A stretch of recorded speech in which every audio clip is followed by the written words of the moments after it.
আমেরিকার 4 গুপ্তচর সহ শতাধিক গোয়েন্দাকে গ্রেপ্তার করেছে ইরানি গোয়েন্দারা। যুদ্ধবিরতি নয়, শেষ করতে চায় ইরান। প্রতিবেশী দেশে ইরানি হামলার জন্য যুক্তরাষ্ট্রকে দায়ী করছেন ইরানের পররাষ্ট্রমন্ত্রী আব্বাস আরাকচি। ইরানের বিরুদ্ধে আমেরিকার অভিযানের খরচের তীব্র সমালোচনা করেছেন যুক্তরাষ্ট্রের প্রভাবশালী সিনেটর বার্নি স্যান্ডার্স। লেবাননে জাতিসংঘের ঘাঁটিতে ট্যাঙ্ক থেকে গোলাবর্ষণ করে দুঃখ প্রকাশ করল ইসরায়েল। শুনছিলেন সংবাদ শিরোনাম। সবাইকে স্বাগত জানাচ্ছি বিশ্বজুড়ে প্রতিদিনে। বিশ্বের বিভিন্ন প্রান্তের সবশেষ তথ্য জানাতে আপনাদের সঙ্গে আছি আমি ইকবাল মাহমুদ অনিক। যুক্তরাষ্ট্রের পক্ষে কাজ করা 4 জন গুপ্তচরকে গ্রেপ্তার করেছে ইরান।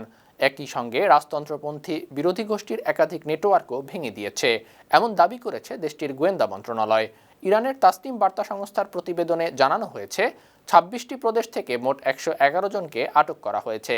তাদের কাছ থেকে অস্ত্র উদ্ধার করা হয়েছে। পাশাপাশি হামেদান ও পশ্চিম আজারবাইজান প্রদেশ থেকে যুক্তরাষ্ট্র ও তাদের সহযোগী সংস্থার পক্ষে কাজ করা 4 জন গুপ্তচরকে গ্রেপ্তার করা হয়েছে। ইরানের গোয়েন্দা মন্ত্রণালয়ের বিবৃতিতে বলা হয়, এই বিশ্বাসঘাতক গুপ্তচররা শত্রুপক্ষকে নিরাপত্তা বাহিনীর সদর দপ্তর, সরঞ্জাম এবং মোতায়েন সংক্রান্ত তথ্য সরবরাহ করছিল। দক্ষিণ লেবাননে জাতিসংঘের ঘাঁটিতে ট্যাঙ্ক থেকে গোলাবর্ষণ করে দায় স্বীকার করেছে ইসরায়েলি সেনাবাহিনী।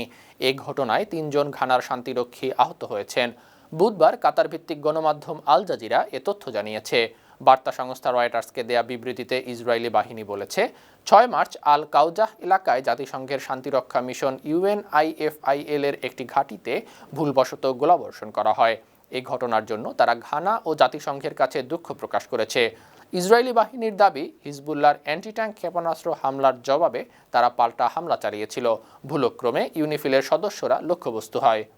পার্শ্ববর্তী দেশগুলোর শহরগুলোতে ইরানের হামলার জন্য যুক্তরাষ্ট্রকেই দায়ী করেছেন দেশটির পররাষ্ট্রমন্ত্রী আব্বাস আরাকচি।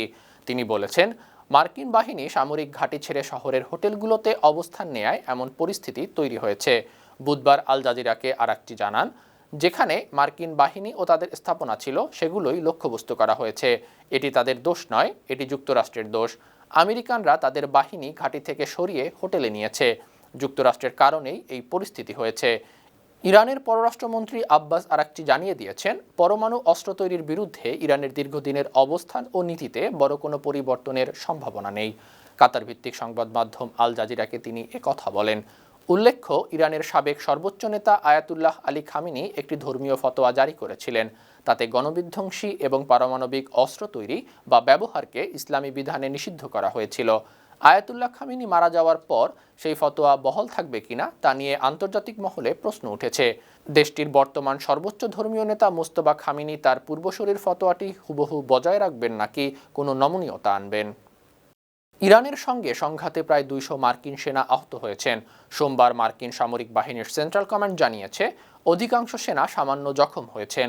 ইতোমধ্যে 180 জন আবার দায়িত্বে ফিরেছেন। তবে আহতদের মধ্যে 10 জনের অবস্থা গুরুতর।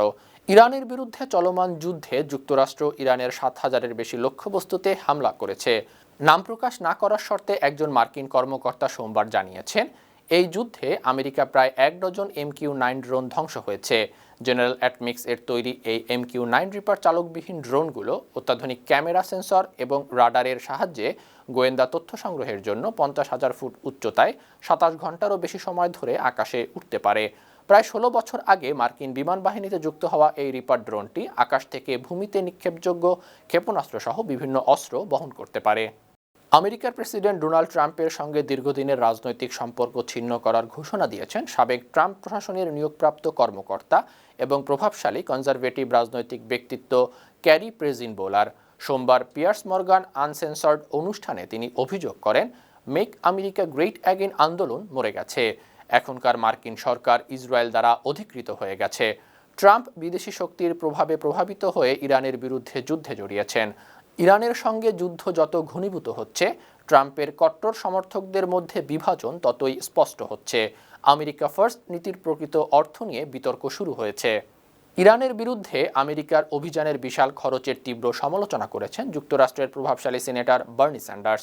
বুধবার সামাজিক যোগাযোগ মাধ্যম এক্সে পোস্টে তিনি জানান, যুদ্ধে যুক্তরাষ্ট্রের এ পর্যন্ত প্রায় 22.8 বিলিয়ন অর্থাৎ 2280 কোটি মার্কিন ডলার খরচ হয়েছে। স্যান্ডার্স ক্ষোভ প্রকাশ করে বলেন, এই বিপুল পরিমাণ অর্থ যুদ্ধের পরিবর্তে মার্কিন জনগণের অভ্যন্তরীণ উন্নয়নমূলক কর্মসূচিতে ব্যবহার করা যেত। এমন ব্যয়কে তিনি জনস্বার্থ বিরোধী বলে অভিহিত করেছেন। সিনেটর স্যান্ডার্স বলেন, এই 22.8 বিলিয়ন ডলার দিয়ে প্রায় 68 লাখ শিশুর স্বাস্থ্য বীমা বা মেডিকেড সুবিধা নিশ্চিত করা যেত। সুপ্রিয় দর্শক, এই ছিল আজকের বিশ্বজুড়ে প্রতিদিনের আয়োজনে। দেশ বিদেশের বিভিন্ন খবর নিয়ে আবারও আপনাদের সামনে হাজির হব। সেই পর্যন্ত ভালো থাকুন, সুস্থ থাকুন, 52 টিভির সঙ্গেই থাকুন। ধন্যবাদ।